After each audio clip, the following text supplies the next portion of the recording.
الحمد للہ رب العالمین والعاقبۃ للمتقین والصلاة والسلام علی اشرف الانبیاء والمرسلین وعلی آلہ وصحبہ اجمعین اما بعد اعوذ باللہ من الشیطان الرجیم بسم اللہ الرحمن الرحیم یا ایہا الذین آمنوا اتقوا اللہ ولتنظر نفس ما قدمت لغد واتقوا اللہ ان اللہ خبیر بما تعملون صدق اللہ العظیم وصدق رسولہ النبی الکریم ان اللہ وملائکتہ یصلون علی النبی یا ایہا الذین آمنوا صلوا علیہ وسلموا تسلیما الصلاۃ والسلام علیک یا سیدی یا رسول اللہ وعلی آلک واصحابک یا حبیب اللہ اللہم صلی علی سیدنا و مولانا محمد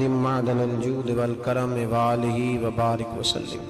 حمد و صلاۃ کے بعد اللہ تبارک و تعالیٰ نے قرآن مجید سورۃ الحشر کے اندر ارشاد فرمایا ہے کہ یا ایھا الذین آمنوا اتقوا اللہ، اے ایمان والو اللہ سے ڈرو، وَلْتَنْظُرْ نَفْسٌ مَا قَدَّمَتْ لِغَدٍ، ہر آدمی یہ سوچ لے کہ اس نے اپنے آگے کیا بھیجا ہوا، جو اس نے آخرت کے لیے جمع کرایا ہے وہ کیا ہے، یہ غور کر لے وہ۔ وَاتَّقُوا اللَّهَ، اور پھر ڈر جاؤ اللہ سے، اِنَّ اللَّهَ خَبِيرٌ بِمَا تَعْمَلُونَ، فرمایا تم جتنے مرضی پردے ڈالتے پھرو، تمہارے رب کو تمہارے تمام کاموں کی خبر ہے، اسے پتہ ہے تم کیا کرتے، وہ جانتا ہے۔ عزیز دوستو، بزرگوں اور بھائیوں، قرآن مجید نے دو چیزوں پر بڑا زور دیا ہے، ایک اللہ کو ماننا، اور اللہ کو ماننے کا مطلب ہے نبی پاک کو بھی ماننا، اللہ کو ماننے کا مطلب ہے کتابوں کو بھی ماننا، قرآن پاک کو بھی ماننا۔ لیکن دو باتیں آپ کو زیادہ ملیں گی، ایک ایمان، اور اس کے بعد سب سے زیادہ زور ہے ایمان بالآخرت پر، آخرت کو مانو۔ وَمِنَ النَّاسِ مَن يَقُولُ آمَنَّا بِاللَّهِ وَبِالْيَوْمِ الْآخِرِ وَمَا هُمْ بِمُؤْمِنِينَ، اللہ فرماتا ہے کچھ لوگوں کا دعویٰ ہے کہ ہم اللہ اور آخرت پر ایمان رکھتے ہیں، حالانکہ وہ ایمان نہیں رکھتے، دعویٰ کرتے ہیں، نفاق کا مظاہرہ کرتے ہیں، منافقت کرتے ہیں۔ جو اللہ کو ماننے والا ہوتا ہے اس کا رنگ اور ہوتا ہے، جس کو پتہ ہوتا ہے قیامت کے دن اللہ کے حضور کھڑے ہونا ہے، اس کے اعمال یہ نہیں مانتے، کہتے ہیں ہم مانتے ہیں، پر مانتے، دعویٰ ہے کہ ہم مانتے ہیں آخرت کو بھی اور اللہ کو بھی، پر نہیں مانتے۔ قیامت قائم ہونا ضروری ہے، اگر وقوع قیامت نہ ہو تو ظالم کی تو موجیں لگ گئیں، جابر تو موج کرے گا، فاسق اور فاجر تو کہیں گے دنیا میں بھی ہم اپنے اقتدار کے زور پر جیتے رہے، آج بھی ہمیں پوچھنے والا کوئی نہیں۔ عقلاً نقلاً قیامت کا قائم ہونا ضروری ہے۔ قیامت قائم ہوگی تو مظلوم کو اس کے ظلم پر داد رسی کی جائے گی اور ظالم کو سزا ملے گی۔ ایک آدمی ساری زندگی دنیا کے اندر لوٹ مار کرتا رہا، دھوکہ فریب فراڈ کرتا رہا، اس کی راتیں شراب و کباب میں گزر گئیں، وہ مرے اور بات ختم ہو گئی، ٹھیک ہے موج کر کے چلا گیا۔ ایک آدمی ساری زندگی اس نے اللہ تبارک و تعالیٰ کی رضا کے لیے اپنی نظر کی حفاظت کی، زبان کی حفاظت کی، یہاں تک کہ دل کی بھی حفاظت کی، وہ بھی مرے تو معاملہ ختم ہو گیا۔ اس طرح تو پھر سرکش کا کچھ بنے گا ہی نہیں، نظام زندگی ساری اس کی سوچ ختم ہو کے رہ جائے گی اگر قیامت قائم نہیں ہوتی۔ قیامت کا قائم ہونا حق ہے، اس لیے قرآن مجید نے ایک جگہ پہ نہیں 20 جگہ پہ یہ بیان فرمایا ہے کہ قیامت ضرور قائم ہے، قیامت، اور وہ قائم ہو کر اپنے سارے لوازمات سمیت قائم ہوگی۔ میرے نبی پاک صلی اللہ علیہ وسلم نے فرمایا مظلوم کو حق ملے گا، ظالم کو سزا ملے گی۔ جابر اس دن اللہ کی بارگاہ میں رسوا کیے جائیں گے، جن پر جبر کرتے رہے انہیں اللہ کے حضور سے عطا کیا جائے گا۔ قیامت کا وقوع ہونا ضروری ہے، اور قیامت تو جب قائم ہوگی تب ہوگی۔ دنیا میں بھی ایسا ہوتا ہے، ظلم کا انجام ٹھیک نہیں ہوتا، جبر کا انجام، جھوٹ کی زندگی لمبی نہیں ہوتی، دھوکے فریب فراڈ ملمہ سازی، ان چیزوں کی عمریں اللہ نے تھوڑی رکھی ہیں۔ وقتی طور پر ظالم کو، دھوکے باز کو، جابر کو جو مہلت ملتی ہے وہ سمجھتا ہے میری سیاست کام کر رہی ہے، وہ سمجھتا ہے میں بڑا دانا ہوں، بڑا چلاک ہوں، دیکھ لو اتنے ظلم کے، جبر کے، دھوکے کے باوجود بنا ہوا ہوں۔ حالانکہ اللہ کی طرف سے اسے مہلت ملتی ہے اور بڑا ہی مہربان ہے۔ مہلت اس طرح دیتا ہے کہ میرے نبی پاک علیہ السلام نے فرمایا جب میرا مسلمان نیکی کرتا ہے تو اللہ فرشتوں سے فرماتا ہے 70 گناہ بڑھا کے لکھ لو اس کی نیکی، 70 گناہ اور جب گناہ کرتا ہے تو اللہ فرماتا ہے ٹھہر جاؤ ابھی لکھنا نہ، اسے ٹائم دو. یا اللہ کتنا؟ فرمایا 24 گھنٹے تو دو. ہو سکتا ہے توبہ کر لے، یہ اس کی مہربانی ہے۔ اب وہ جو اللہ نے مہلت دی ہے نا کہ شاید توبہ کر لے، لوگ سمجھتے ہیں میری چالاکی کی وجہ سے نظام سیٹ چل رہا ہے، میں بڑا تیز ہوں، 2 4 5 باتیں بولتا ہوں سب صحیح ہو جاتا ہے۔ لوگ اس کو اپنی دانائی سمجھ لیتے ہیں، حالانکہ وہ اللہ کی طرف سے۔ فرعون نے کئی 100 سال حکومت کی اور اس طرح اس نے ظلم کیے کہ لاکھوں اور ہزاروں بچے قتل ہی کرا دیے، 12,000 عورتوں کے پیٹ میں حمل تھا اس نے ضائع کرا دیا۔ جب حضرت موسیٰ علیہ السلام اپنی قوم کو لے کے نکلے، رستے میں دریا آ گیا، فرعون پیچھے لگا ہوا تھا، وَإِذْ فَرَقْنَا بِكُمُ الْبَحْرَ فَأَنْجَيْنَاكُمْ، اللہ فرماتے تمہارے لیے میں نے دریا کو پھاڑا اور تمہیں نجات دے دی، وَأَغْرَقْنَا آلَ فِرْعَوْنَ، اور فرعون کو غرق کر دیا، وَأَنْتُمْ تَنْظُرُونَ، تم کھڑے دیکھ رہے تھے۔ اب جب حضرت موسیٰ دریا کے کنارے پہنچے تو فرعون بھی پیچھے آیا۔ فرعون لوگوں سے کہا کرتا تھا کہ میں کہتا ہوں تو دریا چلتا ہے، میں کہتا ہوں تو ہوائیں آتی ہے، میرے حکم کے پابند ہے سارے۔ جاگ رہے ہیں نا آپ حضرات، غور فرمائیے گا بات پر۔ دعویٰ تھا اس کا کہ میں کہتا ہوں تو نظام زندگی چلتا ہے۔ اب جب دریا کے کنارے پہنچی حضرت موسیٰ علیہ السلام تو اللہ نے حکم دیا کہ آپ عصا ماریں۔ جناب موسیٰ نے عصا مارا، 12 رستے بن گئے۔ اب حضرت موسیٰ کی قوم گزر رہی تھی تو فرعون سے پوچھنے لگے کہ تو کہتا تھا میرے حکم سے چلتا ہے، تو وہ تو حضرت موسیٰ نے ڈنڈا مارا ہے تو رستہ بن گیا ہے۔ باز نہیں آتا انسان باز بنے بڑے ہیں، اس کے پاس بڑی دلیلیں ہیں، جھوٹ سچ بول کے اپنے آپ کو مطمئن کرتا ہے، آخر دم تک تبدیل ہونے کو تیار نہیں ہوتا، دلیلیں گھڑتا رہتا ہے، بناتا رہتا ہے، شور کرتا ہے جان بوجھ کے۔ بھئی تو کہتا تھا میرے چلانے سے چلتا ہے، تو باز ابھی بھی نہیں آیا۔ کہنے لگا میں نے ہی حکم دیا ہے کہ ذرا پھٹ جا، مجھے یہ زندہ چاہیے۔ باز رسی جل گئی، بال کہنے لگا میں نے ہی کہا ہے دریا کو کہ یہ مجھے زندہ چاہیے، میرے بھاگے ہوئے ہیں تو اس لیے پھٹا ہے، تو آؤ میرے ساتھ دریا کراس کرے۔ تو پتہ تو ان کو بھی تھا نا، جتنا تو رب بنا ہوا ہے، پتہ تو تھا، سارے جانتے تھے۔ کہنے لگے تو پہلے کراس کر، اگر تو بچ گیا تو ہم بھی پیچھے آتے ہیں۔ اب چاروں ناچار۔ ایک روایت تو یہ ہے کہ یہ جب خدائی کا دعویٰ کرتا تھا نا، تخت پہ بیٹھا ہوتا تھا، تو ایک دن حضرت جبریل آئے اس کے پاس انسانی شکل میں، تو کہنے لگے میں بڑی دور سے آیا ہوں تو ایک مسئلہ پوچھنا تھا۔ کہا پوچھو۔ کہنے لگے ایک غلام تھا کسی بادشاہ کا، تو بادشاہ نے اسے تھوڑی دیر کے لیے ایک علاقے کی سربراہی دے دی۔ کتنی دیر کے لیے ہمیں سربراہیاں ملتی ہیں؟ کیوں جی؟ تھوڑی دیر کے لیے ملتی ہے نا، تھوڑی دیر کے لیے سربراہی دے دی ایک غلام کو۔ ذرا بات کو سمجھیے، حضرت جبریل پوچھتے ہیں، کہتے ہیں سربراہی مل گئی، اب وہ مالک ہی بن کے بیٹھ گیا ہے، وہ بات ہی نہیں سنتا، اس کو تھوڑی دیر کے لیے بنایا تھا، وہ تو خدائی کا دعویٰ کرنے لگا ہے، آپ بتائیں اس کا انجام کیا ہونا چاہیے؟ یہ مسئلہ پوچھنے آیا ہوں۔ تو فرعون کہنے لگا اس کا انجام یہ ہے کہ اسے پانی میں گوتے دے دے کے مار دے۔ انجام کیا ہے؟ بولیے کیا انجام ہے؟ کیا انجام ہے جی؟ پانی میں، اللہ اکبر، اپنی سزا تجویز کر رہا ہے۔ اس کی سزا کہ اسے پانی میں گوتے دے دے کے مارو ظالم کو، اسے تھوڑی دیر کے لیے بنایا تھا اور وہ چھائی گیا ہے، قبضہ ہی کر گیا ہے۔ حضرت جبریل کہنے لگے جی آپ لکھ کے دے دیں گے؟ کہنے لگا لاؤ لکھ دیتے ہیں۔ لکھوا لیا، جناب جبریل رکا لے کے تشریف لے گئے۔ اب جب فرعون دریا میں آیا نا تو اللہ نے حکم دیا مل جا۔ جب دریا ملا چیخنے لگا تو حضرت جبریل آئے، کہنے لگے تیرا ہی فتویٰ ہے، یہ تیری سزا ہی ہے نا، ہم بھی بڑی سزائیں تجویز کرتے ہیں، یہ جھوٹا ہے جی، اس کا تو فلانا علاج ہونا چاہیے، تو اگر تو جھوٹ بولے تو یہ فلانا بڑا جاور ہے جی، اس کے ساتھ اس طرح ہونا چاہیے، تو اگر تو یہ کام کرے تو جو سزا تو لوگوں کے لیے تجویز کر رہا ہے تو اپنے بارے میں بھی سوچ۔ اب جب گوتے آئے نا، آخری وقت دیکھا وہ فرعون جو کہتا تھا میری مرضی سے دریا چلتا ہے، علامہ صاوی نے تفسیر صاوی میں لکھا ہے تڑپ کے رونے لگا۔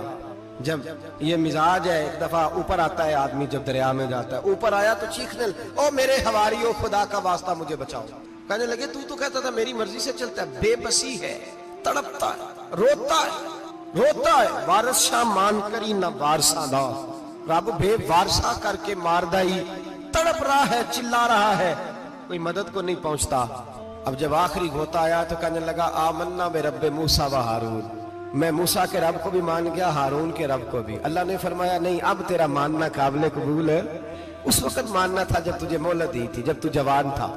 بڑھاپا آتا ہے، بیماری آتی ہے، جوان آدمی بیماری کا شکار ہوتا ہے تو کہتا ہے یا اللہ ایک دفعہ صحیح کر دے، میں ساری پڑھا کروں گا، ایک دفعہ ٹھیک کر دے، میں مسجد میں رہوں گا، میں اگلے سال اعتکاف بھی کروں گا، میں ساری تراویحیں پڑھوں گا۔ تو اس وقت پڑھنی تھی جب تجھے مہلت دی تھی، اس وقت پڑھنا تھا جب اللہ نے تجھے آسانی دی، زندگی دی۔ اگلا وقت یہ حال ایک کا نہیں ہوا۔ نمرود کو دیکھ لیں، حضرت ابراہیم علیہ السلام کو کہتا تھا میں رب ہوں، آپ نے فرمایا رب تو وہ ہے جو زندہ کرتا اور مارتا ہے، ایک موت کا قیدی بلایا، کہنے لگا ہاں بھائی کتنے دن رہ گئے تھے پھانسی میں؟ کہنے لگا جی پرسوں ہونی تھی، کہا جا تجھے آزاد کیا، لو میں بھی زندگی دیتا ہوں۔ ایک بے گناہ آدمی کو پکڑ کے قتل کر دیا، کہتا میں بھی مارتا ہوں۔ حضرت ابراہیم علیہ السلام کہنے لگے تو بیوقوفوں جیسی دلیلیں دے رہا ہے، چل اس طرح کر، میرا رب سورج مشرق سے نکالتا ہے، تو اگر رب ہے تو مغرب سے نکال کے دکھا۔ اب دلیل کا جواب کوئی نہیں تھا تو کہنے لگا پکڑو اور آگ میں ڈال دو۔ اللہ کے نبی کو آگ میں ڈالنے والا، یہاں ایک مچھر بیٹھا ہے، 400 سال حکومت کی اور خدائی کا دعویٰ کیا، یہاں مچھر بیٹھا تھا، چھینک آئی تو مچھر اندر چلا گیا۔ پہلے دربار کا ادب یہ تھا کہ جو آئے سجدہ کرے، اب اس کے سر پہ کوئی چیز مارتا تھا تو اسے سکون ہوتا تھا، مچھر تھوڑی دیر کے لیے اس کا دماغ چھوڑتا تھا۔ او بھائی یہ اس دھرتی پہ اللہ نے لوگوں کو نظارے دکھائے اور ہمیں سمجھانے کے لیے دکھائے، ہمیں تفکر کی، غور کی دعوت دی کہ دیکھ لینا، اپنے عمل کو پرکھنا۔ تمہارے عمل حضرت موسیٰ کے فرما برداروں جیسے ہیں، جناب ابراہیم کے فرما برداروں جیسے ہیں، یا بن کے بیٹھ گئے ہو؟ اب دربار کا ادب یہ ہے، بے بسی کا یہ حال ہے کہ جوتے لٹکتے ہیں دربار میں، جو آتا ہے جوتا کھینچتا ہے، اور ادب یہ ہے کہ 10 جوتے نمرود کے سر پہ مارو، اور 400 سال جوتے لگتے رہے۔ روتا تھا، جو آدمی آتا تھا منتیں کرتا تھا، کہتا تھا کہیں سے کوئی دوائی مل جائے گی۔ پاگلوں جیسی زندگی گزاری، پاگلوں جیسی سخت، وہ تو حساب وقوع قیامت تو حساب ہوگا ہی۔ یہاں لوگ پاگل ہو کے مرتے ہیں، معاذ اللہ، نفسیاتی مریض ہو کے مرتے ہیں۔ یہاں آخری وقت اتنا سخت آتا ہے کہ دنیا موت کی دعائیں مانگتی ہے۔ میرے بھائی جب انسان ظلم کرتا ہے تو بھول جاتا ہے کہ شاید مجھے پوچھے گا کوئی نہیں، جب وہ زیادتی کرتا ہے تو بھول جاتا ہے، جب وہ کسی کا حق کھاتا ہے تو وہ کہتا ہے شاید اس کا تو وارث ہی کوئی نہیں جس کو میں لوٹ رہا ہوں۔ لیکن جب اللہ کی پکڑ آتی ہے، حجاج بن یوسف ظالم تھا، اس نے اچھے کام بھی کیے تھے، قرآن پاک پر زیر زبر آراب حجاج بن یوسف نے لگوایا۔ محمد بن قاسم کو ہندوستان سندھ کے علاقے فتح کرنے بھی حجاج بن یوسف نے بھیجا تھا۔ ساری خوبیاں اپنی جگہ پر، ظالم بہت بڑا تھا۔ کسی آدمی نے اس کے سامنے کونے کی طرف منہ کر کے ساتھ والے سے بات کر لی تو کہنے لگا میرے خلاف کیا، اس کو لے جاؤ، 2 ٹکڑے کر کے واپس لے آؤ۔ توتی بولتا ہے نا، اقتدار، جب کسی کے ہاتھ اقتدار ہوتا ہے نا، وہ چاہے ایک گھر کا ہی کیوں نہ ہو، وہ 10 بندے فیکٹری میں کام کرتے اور جو ان کا مالک ہوتا ہے وہ کہتا میں مالک ہوں، مجھے مانو۔ جب تو صاحب اقتدار ہوتا ہے نا، جب تو سسر بن کے بیٹھتا ہے اور کسی غریب گھر کی بہو آتی ہے 2-4 تو کہتا میرا اقتدار ہونا چاہیے، جب میں کھانسنے لگوں تو ہر آدمی کے ہاتھ میں ٹشو پیپر ہونا چاہیے، جب میں بولنے لگوں تو بندھے ہوئے ہاتھوں سے ہر آدمی جی جی کرتا ہوا کھڑا ہونا چاہیے۔ جس آدمی کا، اور یہ کام بہو بھی کرتی ہے کئی دفعہ، وہ بھی کہتی ہے کہ تمہیں پتہ نہیں میں کتنا لمبا چوڑا جہیز لے کے آئی ہوں، جب میں سونے کے لیے اپنے بیڈ روم میں جاؤں تو خبردار بوڑھے بابے کو اجازت نہیں کہ وہ کھانسے، اماں کو چاہیے کہ اگر اس کو بڑی سخت پیاس بھی لگی ہے تو میرے سوتے سوتے باورچی خانے میں برتن نہ کھٹکھٹائے۔ جو جہاں بھی جس اسٹیج پہ بھی بیٹھتا ہے وہ کہتا ہے کوئی نہیں مجھے پوچھنے والا، میں مطلق العنان ہوں۔ جوان بوڑھوں کا مذاق اڑاتے ہیں، سمجھتے ہیں شاید کبھی بوڑھے نہیں ہونے، مذاق اڑاتے ہیں۔ تندرست لوگ بیماروں کا مذاق اڑاتے ہیں، شاید کبھی بیمار نہیں ہونا۔ حجاج بن یوسف ظالم تھا، ظلم کرتا تھا، زیادتی کرتا تھا۔ حضرت سعید بن جبیر ایک تابعی بزرگ تھے، اتنے بڑے بزرگ تھے کہ ساری رات نماز پڑھتے تھے، سارا سال روزہ رکھتے تھے۔ ایک دن انہوں نے منبر پہ بیٹھ کے کہا کہ حجاج ظلم سے باز آ جائے ورنہ اللہ کی لاٹھی بڑی بے آواز ہے۔ اللہ کی لاٹھی، اس کا کیا مطلب ہوتا ہے؟ اس کا مطلب ہے جب رب کی لاٹھی چلتی ہے تو اس کی آواز، جی اس کا پہلے کوئی پیغام، وہ پہلے اعلان نہیں کرتا کہ تگڑے ہو جاؤ لاٹھی چلنے لگی ہے، لاٹھی چلتی ہے پر اس کی آواز، سمجھ آ رہی ہے میری بات کی؟ جمعۃ الوداع کے لیے تشریف لانے والے احباب خاص غور فرمائیے گا۔ حجاج بن یوسف کو پتا چلا کہ حضرت سعید بن جبیر نے میرے خلاف بات کی، بلا لیا، کہنے لگا تو نے میرے خلاف بات کی ہے؟ فرمانے لگے کی ہے۔ کہنے لگا تجھے پتا ہے میں قتل کر دوں گا؟ آپ فرمانے لگے نہ تو زندگی کا مالک ہے نہ موت کا مالک ہے، تو کیسے قتل کر؟ کہنے لگا تجھے پتا ہے میرا؟ فرمایا میں نے تجھے نہیں، میں نے تو کئی شداد، کئی حماد، کئی قارون، کئی فرعون، کئی نمرود دیکھے، کئیوں کی داستانیں سنی، تو کون ہے؟ تو چھوٹا سا ہے۔ ایک جملہ ہے ملا جلال الدین رومی کا، بڑے درویش تھے، ایک بات کہہ گئے، کہنے لگے نمرود جتنے پیسے نہیں، فرعون جتنی حکومت نہیں، قارون جتنی دولت نہیں، ورنہ فرمانے لگے میرے زمانے میں بھی کئی لوگوں کا خدا بننے کو دل کرتا ہے، کئی لوگوں کا دل کرتا ہے، لیکن نمرود جتنے پیسے، فرعون جتنی طاقت اور قارون جتنی دولت نہیں، ورنہ ہو سکتا ہے لوگ دعویٰ کر جائیں معاذ اللہ ثم معاذ اللہ۔ یہ آج سے کئی 100 سال پہلے وہ کہہ رہے ہیں، آج تو حالات بڑے ابتر ہیں، اس کی نسبت خطرناک۔ فرمانے لگے حضرت سعید بن جبیر تو زندگی موت کا مالک نہیں،